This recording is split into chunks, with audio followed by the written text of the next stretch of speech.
దేవుని అతి పరిశుద్ధ నామమునకు మహిమ కలుగునుగాక. ఇది నా హోప్ ఫర్ టుడే వాక్య ధ్యానంలోనికి మిమ్మల్ని ఆహ్వానిస్తూ ఉన్నాను. యోబు గ్రంథం 23వ అధ్యాయం 10వ వచనాన్ని నేను చదువుతున్నాను.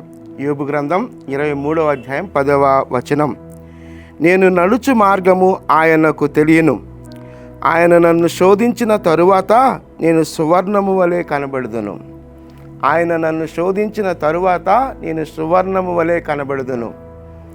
యోబు శ్రమలలో ఉన్నప్పుడు, శ్రమల తరువాత, శ్రమలకు ముందు ఈ విషయాల గురించి ఆలోచించినప్పుడు ఒకానొక సందర్భంలో యోబు అంటూ ఉన్నాడు, దేవుడు నన్ను కాపాడుచుండిన దినములో నేనున్న ఎడల నాకెంత మేలు అని అంటూ ఉంటాడు. అంటే శ్రమ అనుభవిస్తూ ఉన్నప్పుడు దేవుడు గతంలో నాకు ఎలాంటి కాపుదలు ఇచ్చాడో ఆ దినాలు నాకు మేలు కదా అని అంటాడు.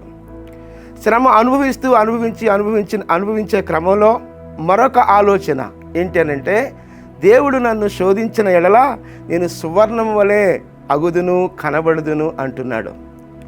శ్రమ అనంతరం మనం గమనిస్తే అద్భుతముగా తను యోబును దేవుడు ఆశీర్వదించినట్లుగా మనం చూస్తాం. విశ్వాస జీవితంలో శ్రమ అనేది సర్వసాధారణం.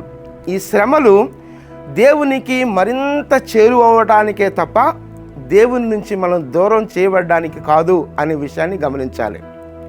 ఒకవేళ శ్రమలు వస్తే ఆ శ్రమలు లేనటువంటి దినాల్లో, లేకపోతే శ్రమలు లేనప్పుడు నేను ఎంత క్షేమకరంగా ఉన్నానో ఆ పరిస్థితులను తలంచుకుంటూ దేవుని అంగీకరించి, లేకపోతే దేవునితో సాన్నిహిత్యాన్ని అనుభవిస్తూ ఉన్న క్రమంలో ఆ దినాలను అనుభవిస్తూ శ్రమలు అంటే నేను దేవుడు నన్ను కాపాడుచుండిన దినములలో నేను ఉండిన ఎంత మేలు అన్నట్లుగా యోబు పలికిన మాట.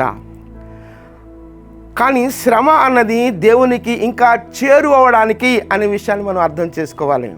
అలా చేరువవడానికి అనేటువంటి స్పృహ కలిగితే ఇదిగో ఈ విధంగా మనం మాట్లాడగలం.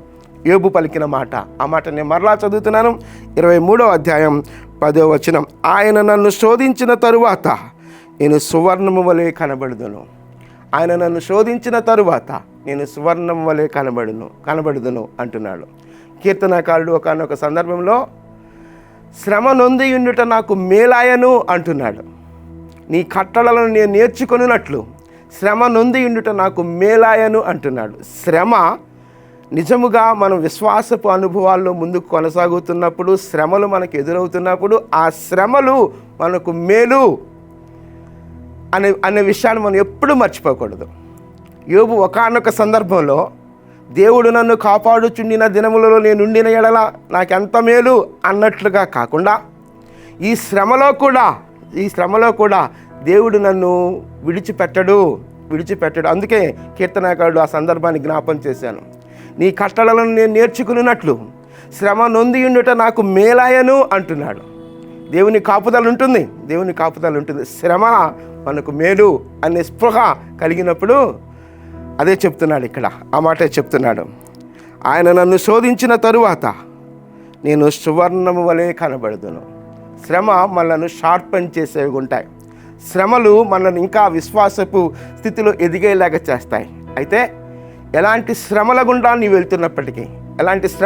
మనం వెళ్తున్నప్పటికీ ఆ శ్రమలో దేవుని యొక్క సాన్నిహిత్యాన్ని అంతకంతకు మనం కోరుకోవాలి తప్ప దూరం కావడానికి లేదు. అలా సాన్నిహిత్యాన్ని కోరుకుంటున్న కొలది విశ్వాసంలో మెరుగైన స్థితికి మనం ముందుకు కొనసాగే వారంగా ఉంటాం. సువర్ణము వలె నేను కనబడుదును. అద్భుతమైనటువంటి ఆలోచన. కనుక ఒకవేళ ఏ శ్రమ గుండా నీవు వెళ్తున్నావో, ఎలాంటి ఇబ్బందికరమైన పరిస్థితులు గుండా వెళ్తున్నావో ఆ ఇబ్బందికరమైన పరిస్థితులు నీకు మేలుగా మలచడానికి దేవుడు అలో చేసినవే అనే విషయాన్ని గ్రహించి స్పృహ కలిగి దేవుని సన్నిధిలో ఇంకా దేవుని సాన్నిహిత్యాన్ని కోరుకున్నట్లయితే మనము సువర్ణం వలె కనబడతాం. కనుక దేవా, ఈ పరిస్థితులలో నేనేమి నేర్చుకోవాలో నాకు నేర్పించు ప్రభువా. శ్రమ నొంది ఉండుట నాకు మేలాయను అని భక్తులు పలికినట్లుగా ఆ మేలు నేను పొందుకొనగలిగినట్లుగా ఈ శ్రమల ద్వారా నేను ఏ మేలు పొందుకోవాలో నాకు నేర్పించు ప్రభువా అంటూ మనల్ని మనముగా దేవుని సన్నిధిలో సమర్పించుకుందాం. ప్రార్థన చేద్దామా. ప్రార్థన. మహోన్నతుడా, జీవము కలిగిన మా దేవా, శ్రమ మా జీవితాల్లో ఎలాంటి శ్రమ అయినప్పటికీ అది మమ్మలను మలిచేదిగా ఉంది ప్రభువా. మలిచేదిగా ఉంది ప్రభా. నా దేవ, మేము సువర్ణము వలె కనబడగలుగునట్లుగా, మీ సాన్నిహిత్యాన్ని నిత్యము మేము కోరుకొనగలుగునట్లుగా, శ్రమలలో మీ కృపను మెండుగా, మీ సాన్నిహిత్యాన్ని మెండుగా అనుభవించగలుగునట్లుగా కృప చూపించమని మీ కృపాహస్తాల్లోనికి మమ్మలను మేముగా సమర్పించుకుంటూ యేసుక్రీస్తు నామంలో ప్రార్థించి వేడుకొనుచున్నాం తండ్రి. ఆమేన్, ఆమేన్. ప్రభు కృప నిత్యము మనకు తోడైండునుగాక. ఆమేన్.